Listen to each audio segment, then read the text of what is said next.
When the Lumix S9 was first announced, I'll be honest, I didn't really understand it.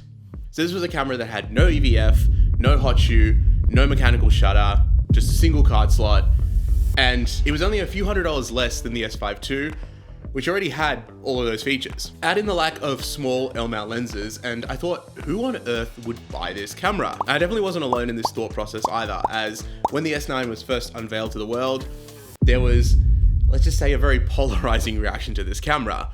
But I stumbled upon an amazing deal on one, and I couldn't resist trying it out, especially for the price that I paid for it.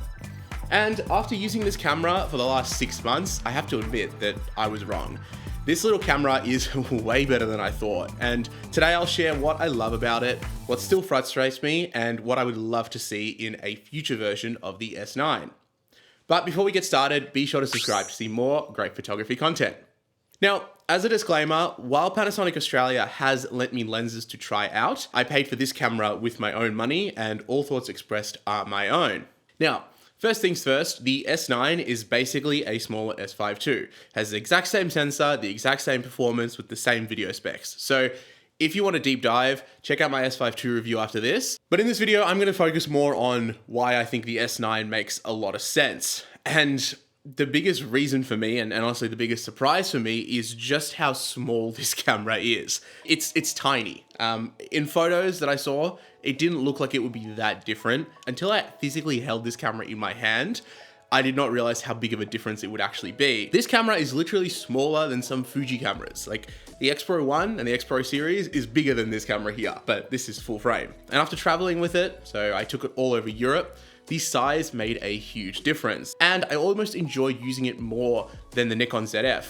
Despite the ZF obviously being a sexier camera, the S9 is so much lighter. It's so much easier to carry, and the fact that it does good video and photo as well makes this probably my one and done kind of travel camera from now on.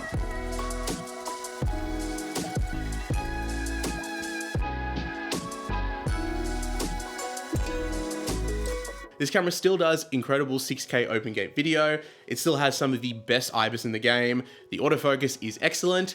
The image quality is fantastic, as you know, it shares the same Leica co-developed sensor from the S5 II. And basically it takes everything that I loved about the S5 II, well, almost everything, and crams it into a smaller body. And despite the smaller size and less buttons, Panasonic has still done an excellent job at making the ergonomics of this camera excellent. It is extremely easy to use. If you've ever used an S5 II, it feels like you're right at home. It's awesome. They've done a fantastic job at translating the bigger controls down to a smaller camera. Oh, and also, because there's no EVF and no fan, the battery life in the S9 is actually quite a bit better. So I noticed around about 15 to 20% more battery life compared to my S5 II or S5 IIX. When the S9 was first released, this thing had a puny 15-minute record limit, which many reviewers were rightfully upset about. But thankfully, that has been removed through a software update, and now the camera functions just as well as the S5 II for video, with no more gimped modes. So even though this doesn't have a fan, I have recorded plenty of 30-minute takes, no overheating, no issues whatsoever. And I've seen plenty of tests online where people basically, the battery's gonna run out before this camera overheats. So I think that's really impressive. The performance out of this camera, I think, is absolutely sensational. And again, I really can't stress just how small this thing is. It is absolutely tiny, and it's just a perfect little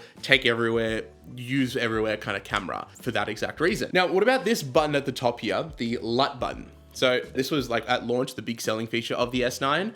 And real-time LUT is a feature that many people were really excited about. I have tried it out, but considering every other Lumix body now also has it, it's not something that's a standout feature in the S9 in particular. So I'm not going to go too in-depth about it. But basically it allows you to use any presets that you want with the camera. So presets or looks or LUTs or whatever you want to call it, basically bakes it into the photos and the video. Now, I still prefer shooting in RAW and editing later because I like to have that flexibility, but it is a neat feature for people that don't want to edit. And it's pretty similar to the film simulations with Fuji, except you get, on one hand, you get more flexibility. On the other hand, it's a little bit more convoluted because you can't just like throw a Lightroom preset in. You got to kind of go through a process of converting it and all that kind of stuff. But I did actually convert some of my presets into real-time LUTs and actually found that they work great. Okay, so I've gone ahead and I've converted every single one of my presets into the Lumix compatible real-time LUT files. So I've added them all into the combo deal. So if you buy the combo deal, you'll get them all as Lightroom files, and you'll also get all the presets to use with any Lumix camera as well. If you purchased these presets in the past and you want to get these files, just send me an email with the purchase confirmation and I'll send that through to you as soon as possible. When I converted them, I followed Micro Four Nerds' video where I removed a lot of the effects. So there's no grain, there's no dehaze or any of that kind of stuff, no clarity. So they will look really flat when you first apply them. That's totally normal. You have to go into the My Looks setting and then add in grain and add in contrast and add in all the extra stuff onto there as well to your choosing. So I've added them all in there and yeah. I'll have a link in the description, and every purchase helps to support me and this channel.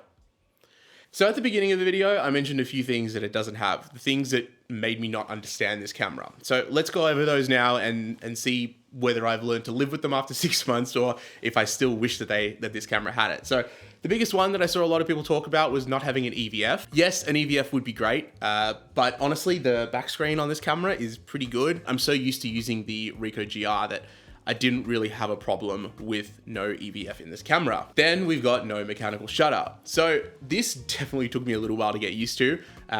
Not hearing a shutter sound is really weird. You know, it's cool if you want to be stealthy, I suppose, but I like the feeling of having a shutter. And you will see some banding under like artificial lighting. But honestly, again, this is one of those things that I adapted to and I didn't really feel like was a huge problem. But the lack of the mechanical shutter is also directly responsible for the next one, which I did feel, and this one does sting, and that's not having a hot shoe. So I love to shoot with flash, and if you followed my channel for any period of time, you know that I love flash. Initially in this review, I had a very long rant dedicated to how annoyed I was that Panasonic was just cheaping out and getting rid of these little electrical contacts. Like, how expensive could a hot shoe really cost to put on? But it wasn't until I made the Pixie Plus review, which also lacks a mechanical shutter and also doesn't have a hot shoe, that I did some research and I found out that actually it's like almost impossible to sync, or not almost impossible, but very, very difficult to sync a flash to just an electronic shutter. You really need a mechanical shutter to be able to sync that flash up. So, you know, it would have been great if that was sort of expressed at some point and, you know, they came out and said, hey, you know, we don't have a mechanical shutter, so that's why this doesn't have a hot shoe. Instead, I think a lot of people just said, oh, vloggers, you know, don't need a flash. They don't shoot with a flash, which I think is stupid. Like why would you not put the hot shoe in? You know what I mean? But having understood it and having figured out that it's more of a technical limitation rather than them just trying to save a few dollars, made it a lot more sense, but it's still unfortunate. And it's the one real sort of downside to this camera, I think. I really wish this thing had a hot shoe. I understand why it doesn't, but I do really wish it still had one. And finally, the single card slot. So again, look, you might not care. You might not really, this might not bother you at all. I know a lot of people think that you don't need to have 2 card slots, but as someone who just is always shooting with a backup, going with no redundancy feels not right, especially given the S5 II has it for not a lot more money. Even if you're not a professional, like, why would you want to potentially lose, you know, holiday photos or photos from special occasions and stuff? Like, it makes no sense to not put 2 card slots in. I just think that everyone should be shooting with a backup at all times. Basically, look, all those things aside, once I started using this camera, I absolutely fell in love with it. As for the lenses, at the start of the video, I was talking about how there's no compact lenses for L mount and it would be great to see more of them. Absolutely, I still agree. I still think, you know, at some point in the future, I would love to see a nice 28mm prime, like a nice compact one. I don't know if it'll ever happen, but that would be fantastic if it ever does. But the lens that I've actually found myself using probably the most on this camera is this, the 20-60 kit zoom. This is a lens that has absolutely no right being as good as it is. It is dirt cheap. You can basically find them for free because they come with every Lumix camera, more or less. And this focal length is so versatile, like 20-60mm is such a nice, like it works for everything. You can do landscapes with it, you can vlog with it. At 3.5 at the wide end, it's still pretty sharp, even wide open, and it's very, very usable. So this lens, I think, is better than the 18-40 Pancake, which I did have a chance to try out. Lumix did lend that lens to me.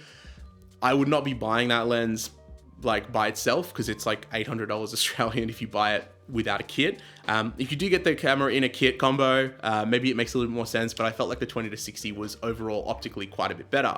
And not, I mean, it's bigger, but it's not that much bigger. And another thing that I found really awesome on this camera was adapting manual focus glass. So one of the great things about Lumix cameras is that you do have very good manual focus assist tools, and the S9 is no different. One thing I would love, and this is if anyone at Lumix is listening to this, a way to be able to map zooming in, like when you're trying to manually focus. Right now on the S9, the only way to do it is to double tap on the screen, which can be a bit frustrating.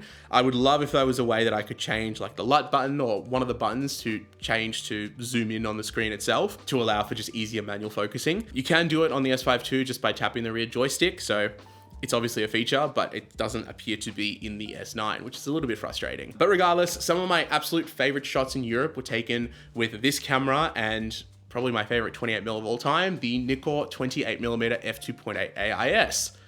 And I actually recently posted a video of my 5 favorite vintage Nikon lenses, and all of those work absolutely beautifully on the S9. So definitely be sure to check that out as well. In my review of the S5 II, I said it's the best hybrid camera on the market. That was before cameras like the S1 II and the S1R2 and stuff came out. But I still stand by the fact that value-wise, at least, I don't think there's a better value camera than the S5 II or the S5 IIX if you want to shoot really good quality video and awesome quality photos. And consequently as well, the S9 being just a smaller version of that camera, just brilliant, absolutely brilliant. Who is the S9 for? Well, if you want a lightweight, everyday camera that's still full frame, this is it. And unless you absolutely need flash, there is not much else wrong with it. And with the deals that you can find for this camera right now, it is absolutely excellent value, like pretty much everything else that Lumix puts out. And for me, this is the perfect companion to a bigger body like the S5 II or the S1R2 or the S1 II or whatever. And honestly, I've grown really fond of this little camera. So what do you think? Is the S9 an underrated gem, or do you still hate or don't understand it? Let me know in the comments below. Thank you so much for watching. I'll see you guys next week, and have a great day.